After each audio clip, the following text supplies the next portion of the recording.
A woman found shot dead. Neighbors finding her body as they were walking to their car.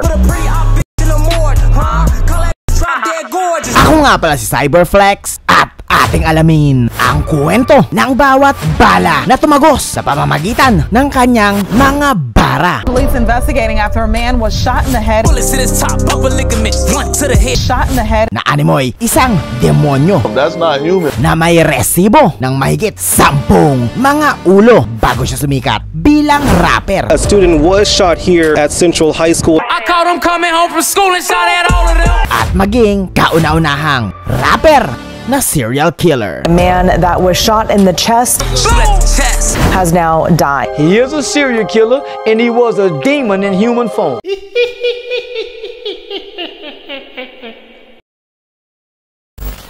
Siya si Davon Bennett o mas kilala sa tawag na King Von, the Demon. Quick insight, siya ay meron na ngayong total of 2.9 billion views sa kanyang YouTube channel, Hellboy. Bago pa sumikat ang isang natural born demon na si Davon ay isinilang muna siya at nagkasungay sa lugar na pinamumugaran din ng mga gangster. Noong pang dekada 80 na kung tawagin ay Kill Award. Right now I'm in an area called Kill Award. It's the area, a big part of my life. Na may ama na labas-masok sa kulungan dahilan upang siya ay makulangan sa gabay. Lalo na nung patumbahin ito ng isang sniper gangster noong siya ay 11 years old pa lamang. With big bro every day, kill his daddy with a sniper rifle. Na nag-ugat sa malaking galit niya sa mga gangster. They killed my daddy, I couldn't even go to sleep. Mental was nice, I couldn't even sleep. Welcome to O-Block. 2008 ay lumipat nga si King Von sa lugar kung saan mas laganap pa ang mga gangster na pinamumugaran din ni Chief Keef na isang pioneer sa Chicago drill rap music. Dahilan upang mas lalo pang umusbong ang sungay ng batang si King Von, lalo na nang pausuhin niya ang pagdadala ng armas sa mga kapwa niya high schoolers na nagresulta sa pagiging mas takot pa ang mga teacher sa mga estudyante. Von was the type of person to bring a pole to school at 13. Von was the one to start that off. Also nakaranas din siya agad ng himas reha sa edad pa lamang nang magpaulan siya ng bala sa kanilang high school prom habang siya ay nakasakay sa kotse na kanyang ninakaw na animoy isang mission lang sa GTA. O-Block versus Tukaville. Ang giyera na ito ay nagsimula ng paslangin ng mga taga Wick City ang isang 15-year-old gangster na si Tuka from St. Lawrence. Dahilan upang gumanti sila at paslangin naman si O.D. Perry from Wick City. I was confused. O's the GOAT. How they kill him and he stay with his call? Na bilang alaala sa dalawang biktima ay ginawa umano itong pangalan ng dalawang lugar from Wick City to O-Block na hawak ng mga Black Disciples. I come from O-Block and we don't do no talk. Versus St. Lawrence na naging Tukaville na hawak naman ng mga gang disciples. Tukaville soldier. Nagsunod-sunod pa nga ang kaliwat kanang gantihan ng dalawang grupo. 4 men accused in a deadly shooting Hanggang sa matawag na ang Chicago bilang Chirac. From Chirac, not Miami. Dahilan upang mas mangati pa ang daliri ng batang si King Von sa pagkalabit ng gatilyo at maging isang ganap na ring sundalo ng kalye at sumunod sa yapak ng kanyang ama na dati ring miyembro ng Black Disciples sa O-Block. O-Block, we run the city, rest in peace, Big A. Nakalaban ng mga gang disciple sa Tukaville. Street Soldier. Tulad ng isang sundalo, si King Von ay naatasan na lagasan ng lagasan ang mga bilang ng kalaban. Kaya naman sa taong 2012 ay unang nadawit ang kanyang pangalan sa pagpaslang kay King Doc habang namimili lamang ito I got a cooler on the Rugal when it's hot. sa grocery store. Now we shooting up his block. And after a month ay nasaktuhan naman nilang nag-iisa lang si Dirty Rel na isang OG ng Tukaville, kaya naman agad itong pinaputukan ng grupo ni King Von. Hit one in his arm, hit one in his thigh. This no lie. Ngunit ito ay nagresulta sa mabilis na pagganti ng kalaban dahil wala pang isang araw ang nakalipas ay umaksyon agad ang kabilang hukbo ng paslangin naman sa harap mismo ni King Von ang partner in crime niya na si White White. At ang malapit dito ay nangyari pa ito sa mismong 18th birthday ni King Von dahilan upang siya'y maging isang tunay Why they got killed? I seen it. I was right there, still can't believe it. na demonyo. Turn me to a demon. And now my eyes getting that turning red. The Revenge of the Demon. At dahil nga sa kanyang labis na panggigigil na makaganti ay walang araw o gabing pinalagpas si King Von Pay attention, King Von on a mission. upang maghanap ng kalaban na kanyang pwedeng sampulan. Kaya naman noong October 13, 2012 ay agad niyang binura sa mapa si Model Double L nang pabauna niya ito ng bala sa dibdib. Don't miss, we want to stretch. Na ayon pa mismo sa kanyang tweet. Nakuha pa talaga mag-update ano? Pero umpisa pa lang yan dahil same year, October 30, ay nag-tweet na naman si King Von ng check the stats na parabang NBA player lang na nakabit ng record na ayon sa pulisya ay konektado sa pagkawala ni P5 alas 9 ng umaga nang ito'y paulanan ng bala nang abangan niya ito papasok ng eskwela. I caught him coming home from school and shot at all of them. Na pinatotohanan niya pa mismo. At kung sino pa nga daw ang susunod. The Twitter Killer. Buwan ng Nobyembre ay nag-hashtag bang na naman si King Von sa Twitter bago niya puruan sa ulo si Boss Terrell. Headshots if you ducking down, then we shoot at the fucking ground. At mag-update muli sa kanyang mga followers ng hashtag mandown. At isang linggo lang ang nakalipas ay humandusay naman sa harap mismo ng kanyang bahay ang wala ng buhay na 32 years old OG na si Lil James with another tweet update. Pero makalipas lang ang 3 araw ay sa wakas ay nakalawit na rin ng pulisya si King Von. Pero dahil kulang daw ang ebidensya ay pinatawan lang siya ng ilegal na paghawak ng armas na nagresulta sa 2 taong pagkakakulong. The Comeback. March 13, 2014 at sa kanyang pagbabalik ay nag-tweet kaagad si King Von na kakabili niya lang daw ng bagong armas at this time ay kakana daw siya via drive-by. At guess what? Dahil ilang araw pa lang ang nakalipas ay nabasbasan na agad ang kanyang bagong laruan nang testingin niya ito sa isang rapper na nang-diss sa kanilang grupo na nagngangalang Lil Mark.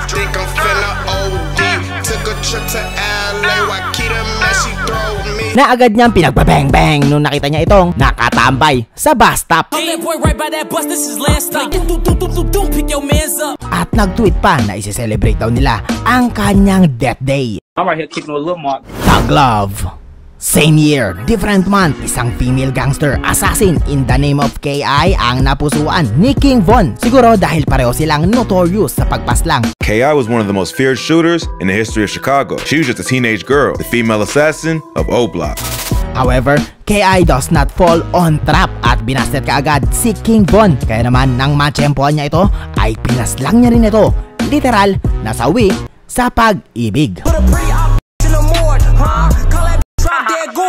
Hell in the Cell. 2014, ilang buwan makalipas sa nangyaring krimen ay nakalawit muli ng pulisya si King Von at this time ay na maging suspect naman siya sa pagpaslang kay Malcolm Stuckey, isang regular guy na binawian ng buhay kasama ang ilang sugatan ng mag-amok si King Von sa isang house party. In the back of his head. At mabilanggo muli sa loob ng 3 taon. However, hindi nito napigilan ang mas lalong pagiging demonyo ni King Von dahil sa taong 2017 ay nakuha na naman siya ng CCTV nang subukan niyang gawing impyerno ang bilangguan. Literal, nang siya'y magsimula ng sunog at yan ay dahil nang malaman niyang napaslang pala sa isang gang war ang matalik niyang kaibigan na si T-Roy. Ngunit sa taon din na to ay nakalaya muli si King Von due to lack of evidence. At iyan ay dahil pinaslang lang naman ng mga kamiyembro niya ang mga witness. From killer to rapper. I can kill you on the beat or kill your in the streets. 2018, kumbaga sa anime ay tila naging Gon at Killua ang tandem nila Von at Lil Durk. Pero hindi para makipagbalagbagan kundi para gumawa ng perpektong gangsta rap gamit ang kanilang backstory to turn it into art. I was born to shoot, they don't be outside. At dahil nga sa kanilang tunog na nagmistulang bulong ng demonyo ay lalo pang tumaas ang crime rate sa kanilang lugar at mas nadagdagan pa ang ningas sa nagaganap na gang war. Anyway, kahit isa na siyang ganap na rapper ay tila hindi pa rin niya matalikuran ang kanyang misyon dahil ilang araw pa lang ang nakalipas ay itinumba niya naman si Can't Get Right at nag-live pa pagtapos niya ito gawin. Yeah. Can't get right, get killed. They talk some can't get up. Oh no. And even posting a group picture with his gang. habang nakadikta ang bilang ng mga kanilang pinaslang. King Von versus Wooski. Habang tuloy-tuloy lang ang paglalabas niya ng mga music videos, ay tuloy-tuloy din ang kanyang pagpaslang. At this time ay nahagip niya naman si Tuski, na isang matalik na kaibigan ni Wooski, na kanya namang long time enemy. At dahil nga alam ng grupo ni King Von na malamang sa malamang ay lalapag din si Wooski sa libing ng kanyang best friend, ay inabangan nila ito at tinambangan, na nagresulta sa 6 na sugatan, kabilang si Wooski na himalang nabuhay sa kabila ng kanyang tinamong tama ng bala sa ulo. Wooski got shot, now he taking medicine, but anyway, right to the hospital, that's what he get, that's repercussions. At gumawa pa ng kanta na tila banta. And if we miss them, we gon' slide again. Nakakanain uli nila si Wooski sa ospital. Got a doctor bring you back to life, we kill your ass again. And just like before, King Von tweeted again at idineklara na sila ang nagwagi. Wooski feel this one, I bet Wooski still twitching. The darkest success. Over the years, King Von continues to erupt on the music scene, na magsunod-sunod pa ang kanya mga hit song dahilan upang ma-fully book siya sa mga event at invitation sa podcast. At ang malupit dito ay kahit sa mga interviews ay talagang aminado siya at proud pa sa kanyang mga ginawang kademonyohan. All these unsolved who you think they tryna blame? 2 attempts. How you beat that?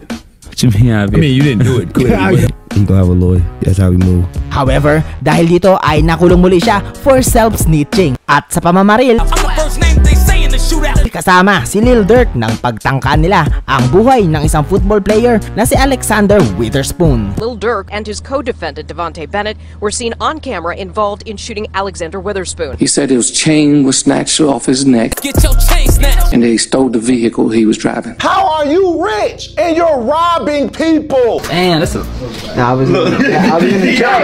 Pero mukhang nakalusot na naman sila at pinakawalan din after ng ilang araw. At nag-rap na naman na tila umaamin sa kanyang mga ginawang krimen. I'm talking tragedy, massive casualties. At pagkatapos ito, King Von gained the respect of the fans at tinawag pa siya na the realest rapper alive. Tiyak yun. Grabe naman kasi talaga. Malamang sa malamang to naka-VIP ticket na sa impyerno. The Get Back. Gumawa pa nga ng isang pang-asar na MV si King Von kung saan pinaslang niya si FBG Duck na isa ring rapper na gangster.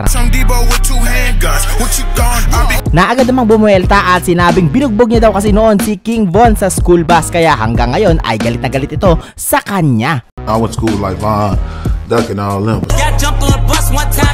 At samahan mo pa sa mga pangdidis nito sa mga fallen soldiers ng O-Block.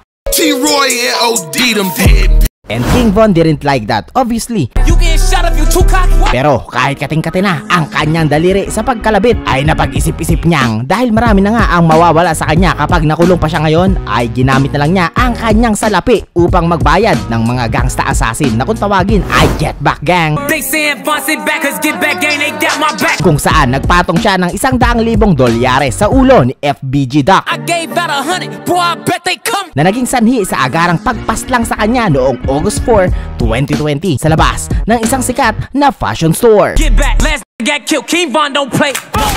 And as usual ay nagbunyi na naman si King Von and even rapping kasama ang isa sa mga tinuturong suspect na miyembro ng Get Back Gang. Get Back Gang, do this page K. We was in the streets. Na kumitil kay FBG Duck. RIP, you play with me, you will never see next week. Von versus Youngboy. Ayon sa aking research ay talagang ayaw na ayaw ni King Von itong si NBA Youngboy, na alam naman nating isa rin sa pinakamalakas na rapper ngayon sa mundo. Dahilan upang kainggitan niya ito at trash talkin pa sa kanyang live. Youngboy talking about on this song, bro. He ain't even like that. You got cap in your rap. At dahil nga sa malupit niyang inggit dito ay ginapang niya pa ang ex-wife ni NBA Youngboy at pinagkalat ito sa social media. Pero sinupalpal agad siya ni NBA nang mag-post ito sa Instagram kasama naman ang kanyang anak with a caption na sisiguraduhin niya daw na gagapangin naman ng anak niya ang anak na babae ni King Von pag tumanda na ito. Dahilan upang lalo pang mag-apoy sa galit si King Von na hindi naman inurungan ni NBA dahil ayon sa kanta niyang Dead Trolls ay aabangan niya daw mag-show si King Von sa Atlanta. The demon has fallen. After ng successful release ng kanyang album na pinamagatang Welcome to O-Block, ay umakit agad ito sa top 13 sa Billboard na parabang tila sinadyang pumatong sa ulo ni NBA Youngboy. Kaya naman agad nag-tweet si King Von mentioning his upcoming victory party sa November 6 taong 2020 na gaganapin daw sa Atlanta, kung saan gusto siyang abangan ni NBA. Fast forward sa sinabi niyang petsa, around 3:30 AM pagkatapos ng party ay kumalat na ang balitang meron daw naganap na gulo sa pagitan ng dalawang grupo. At ito nga ay sila King Von kontra sa grupo ng rapper na si Quando Rondo,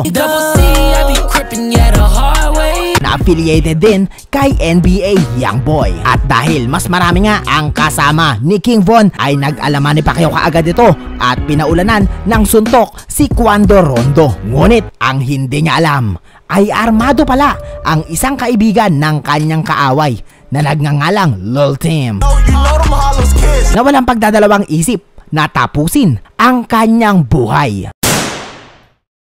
Nakunan man ang buong pangyayari ng CCTV ay hindi ko ito maaaring ipakita. Ngunit kung aking itong isasalaysay ay tumakbo daw kaagad ang suspect. Ngunit agad daw itong pinaulanan ng dalawang kaibigan ni King Von. Sa puntong ito ay iika-ika na raw ang suspect sa natamo nitong tama. Ngunit nang malapit nang tapusin ang kanyang buhay ay bigla na lamang nagmistulang pelikula ang susunod na pangyayari nang may isang undercover police pala sa kanilang likuran, dahilan upang mapaslang ang isa sa kakampi ni King Von upang makaligtas pa ang pumaslang kay King Von. A 22-year-old man named Timothy Leaks is reportedly facing felony in connection with the death of King Von. Pagkatapos ng kaliwat kanang news report ukol sa nangyaring kaguluhan, ay bigla na lamang nagsulputan ang mga tao na malaki ang galit kay King Von na tila biglang nagsitapangan. I was happy as hell when I found out Von was dead. God cooked for the whole day. I was relieved for the community, man, because he was over there torturing them guys, man. I ain't gonna lie to you. At kung dati siya ang tumatawa tuwing siya'y may napapaslang, ay siya naman ngayong pinagpipiestahan. Kabilang na dyan si 6ix9ine. Yo, King Von, drink up! Ganun pa man, marami pa rin nagluluksa sa pagkawala ng isang rap icon katulad nila Drake, Chief Keef at ang homie niyang si Lil Durk, na sa ngayon ay nakakulong na rin sa kasong gun for hire nang subukan niyang ipaghiganti si King Von sa pamamagitan ng pagpapabugbog kay 6ix9ine at pamamaslang sa paboritong pinsan ni Quando Rondo na kanyang inutos. This is his mugshot from Florida where he was arrested last night. Now the plot targeted rapper Quando Rondo's cousin was retaliation for the earlier murder of Chicago rapper King Von. And when you leave my funeral, you better slide that gun on. Ako nga pala si Cyberflex, ika nga sa isang kasabihan, kung saan ka nabubuhay, ay dun ka rin mamamatay. At syempre, wag mo ring kalimutang mag-subscribe sa aking YouTube channel.